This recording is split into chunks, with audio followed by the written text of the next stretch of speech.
Hello students, welcome back to my stable class channel. तो dear students, आज की इस वीडियो में हम पढ़ेंगे डॉक्टर हजारी प्रसाद द्विवेदी का जीवन परिचय व साहित्यिक परिचय। तो डियर स्टूडेंट्स, इस वीडियो को बिना स्किप किए एकदम अंत तक देखते रहना। तो देखिए, सबसे पहले हम ये देख लेते हैं कि आपको बोर्ड एग्जाम में किस प्रकार क्वेश्चन पूछा जाएगा। देखिए, क्वेश्चन पूछा गया है इसमें, निम्नलिखित में से किसी एक लेखक का साहित्यिक परिचय देते हुए उनकी प्रमुख रचनाओं का उल्लेख कीजिए। ठीक है, अधिकतम सीमा शब्द 80। ठीक है, ये इस प्रकार से लिखा हुआ आता है, लेकिन आपको 80 से ज्यादा करना है। किस प्रकार करना है, देखिए देखिए इसमें पूछा गया है डॉक्टर हजारी प्रसाद द्विवेदी का साहित्यिक परिचय और उनके प्रमुख रचनाओं का उल्लेख करने के लिए, या फिर लिख सकते हैं प्रोफेसर जी सुंदर रेड्डी, या फिर लिख सकते हैं डॉक्टर एपीजे अब्दुल कलाम का। ठीक है, इस प्रकार से हम इस वीडियो में हम पढ़ेंगे डॉक्टर हजारी प्रसाद द्विवेदी का साहित्यिक परिचय और उनकी प्रमुख रचनाएं। ठीक है, तो देखिए आपको सबसे पहले उनका जीवन परिचय लिखना है। देखिए, जीवन परिचय में क्या है, जीवन परिचय में उनकी जन्म मृत्यु, उनकी शिक्षा दीक्षा और उनके माता पिता का नाम लिखना होता है। ठीक है, इसलिए आपको साहित्यिक परिचय से पहले जीवन परिचय लिखना कंपलसरी है। ठीक है, तो देखिए हमने आपके लिए बहुत ही सरल तरीके से डॉक्टर हजारी प्रसाद द्विवेदी का जीवन परिचय व साहित्यिक परिचय लिखा है। इस वीडियो को बिना स्किप किए एकदम अंत तक देखते रहना। तो देखिए, सबसे पहले हम पढ़ेंगे इनका जीवन परिचय। ठीक है, तो देखिए इस प्रकार से हेडिंग लिखनी है और उसके आगे लिखना है, डॉक्टर हजारी प्रसाद द्विवेदी का जन्म बलिया जिले के दुबे के छपरा नामक गांव में सन 1907 ईस्वी को हुआ था। यानी कि जो डॉक्टर हजारी प्रसाद द्विवेदी हैं, उनका जन्म कहाँ हुआ था, बलिया जिले के दुबे के छपरा नामक गांव में सन 1907 ईस्वी को हुआ था। ठीक है, उसके बाद लिखना है इनके पिता का नाम। इनके पिता का नाम श्री अनमोल द्विवेदी था। इनके पिता का नाम क्या था, अनमोल द्विवेदी था। ठीक है, पारिवारिक परंपरा के अनुसार इन्होंने प्रारंभ में संस्कृत का अध्ययन किया। पारिवारिक परंपरा का मतलब है इनके माता पिता ने भी पहले संस्कृत का ही अध्ययन किया था, तो इसलिए इन्होंने भी पहले संस्कृत का ही अध्ययन किया। ठीक है, यानी कि पारिवारिक परंपरा के अनुसार इन्होंने प्रारंभ में संस्कृत का अध्ययन किया। ठीक है, इन्होंने काशी विश्वविद्यालय से ज्योतिषाचार्य की परीक्षा उत्तीर्ण की।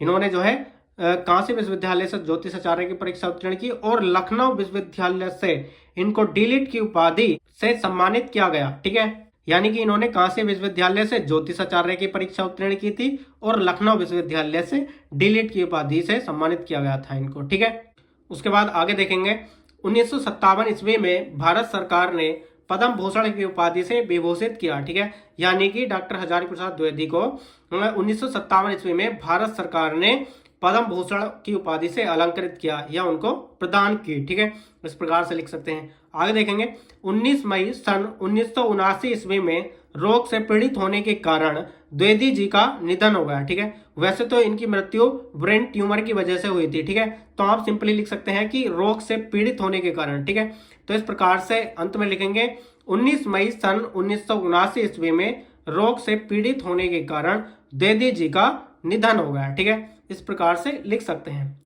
तो देखिए, इसमें यहाँ तक इनका जीवन परिचय लिखना है और इसके बाद लिखेंगे इनका साहित्यिक परिचय। ठीक है, तो इस प्रकार से हेडिंग लिखेंगे साहित्यिक परिचय और इसमें आगे लिखेंगे, आचार्य हजारी प्रसाद द्विवेदी जी साहित्य के निबंधकार, उपन्यासकार, आलोचक एवं संपादक के अतिरिक्त एक कुशल वक्ता एवं सफल अध्यापक भी थे। ठीक है, कुशल वक्ता यानी कि वक्ता बोलते हैं वकील को। ठीक है, तो इस प्रकार से इसको याद रखेंगे, आचार्य हजारी प्रसाद द्विवेदी जी साहित्य के निबंधकार, उपन्यासकार, आलोचक एवं संपादक, इसके अतिरिक्त यानी कि के अतिरिक्त एक कुशल वक्ता एवं सफल अध्यापक भी थे। ठीक है, ये बांग्ला तथा संस्कृत के प्रख्यात विद्वान थे। ठीक है, यानी कि इनको संस्कृत के अतिरिक्त बांग्ला भाषा भी आती थी। ठीक है, तो इस प्रकार से लिखेंगे, ये बांग्ला तथा संस्कृत के प्रख्यात विद्वान भी थे। इनकी रचनाओं में नवीनता एवं प्राचीनता दोनों का समन्वय था। ठीक है, यानी कि इनकी रचनाओं में नवीनता एवं प्राचीनता दोनों का समन्वय था। ठीक है, इन्होंने अभिनव भारतीय तथा विश्व भारतीय ग्रंथ का संपादन किया। ठीक है, यानी कि कौन कौन से ग्रंथ का, अभिनव भारतीय तथा विश्व भारतीय ग्रंथ का संपादन किया। ठीक है, उसके बाद इनकी रचनाएं लिखनी है। ठीक है, तो देखिए हेडिंग लिखनी है प्रमुख रचनाएं। द्विवेदी जी की प्रमुख रचनाएं निम्नलिखित हैं। ठीक है, देखिए, निबंध संग्रह, आलोचना साहित्य, उपन्यास, इतिहास। ठीक है, तो इस प्रकार से लिखेंगे 1 2 3 पॉइंट डाल करके।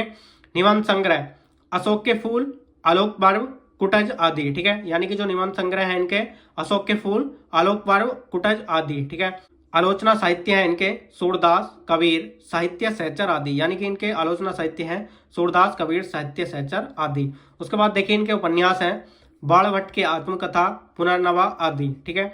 उसके बाद देखिए इतिहास लिख सकते हैं इनका हिंदी साहित्य का इतिहास। ठीक है। तो इस प्रकार से इनकी प्रमुख रचना लिख सकते हैं। तो डियर स्टूडेंट्स, इस प्रकार से बोर्ड एग्जाम में इनका जीवन परिचय, साहित्यिक परिचय और इनकी मुख्य कृतियों को लिखकर कंप्लीट करते हैं तो आपको एकदम फुल मार्क्स मिलेंगे। ये बोर्ड एग्जाम में आपको 5 नंबर का जीवन परिचय, साहित्य परिचय पूछा जाएगा। तो डियर स्टूडेंट्स, ये वीडियो आपको कैसी लगी कमेंट्स बॉक्स में जरूर बताना। वीडियो अच्छी लगी हो तो लाइक कर देना, चैनल को सब्सक्राइब करके बेल आइकन को प्रेस कर देना, जिससे कि नेक्स्ट वीडियो की नोटिफिकेशन सबसे पहले मिल सके। तो चलिए मिलते हैं नेक्स्ट वीडियो में नेक्स्ट टॉपिक के साथ। तब तक के लिए जय हिंद, वंदे मातरम।